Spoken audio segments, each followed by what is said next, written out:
This week, the Kansas City Council could look at an often overlooked need. A new ordinance could require universal changing stations in new businesses. According to a recent report, 43.5 million Americans cared for an older adult or child with disabilities last year.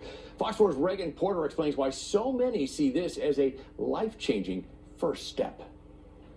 This is the reality many families with special needs face. Their children who have disabilities grow out of these small plastic changing tables meant to hold only 30 pounds. Hudson is 65 pounds now. Parents are forced to use the floor of public bathrooms. Leaving the house is really hard for special needs families. Dan Seitz cares for his 10-year-old daughter, Hudson, who has special needs.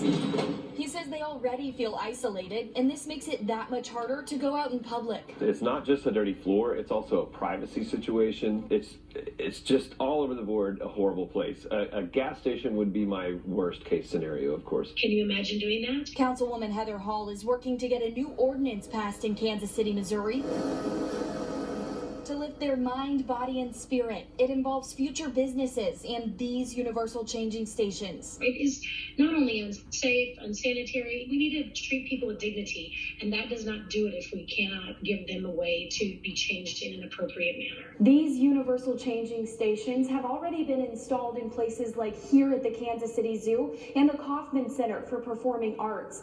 This ordinance would require all family restrooms being constructed in Kansas City, Missouri to have one, from grocery stores to restaurants. It is life-changing. Seitz says if he's not lifting Hudson from wheelchair to floor and floor to wheelchair twice a week, they're taking a trip to the van. My wife and I had to basically buy an $80,000 van so that we could have a place to change her. This one more piece would make it easier to mark everyday tasks off the to-do list. Reagan Porter, Fox 4, working for you.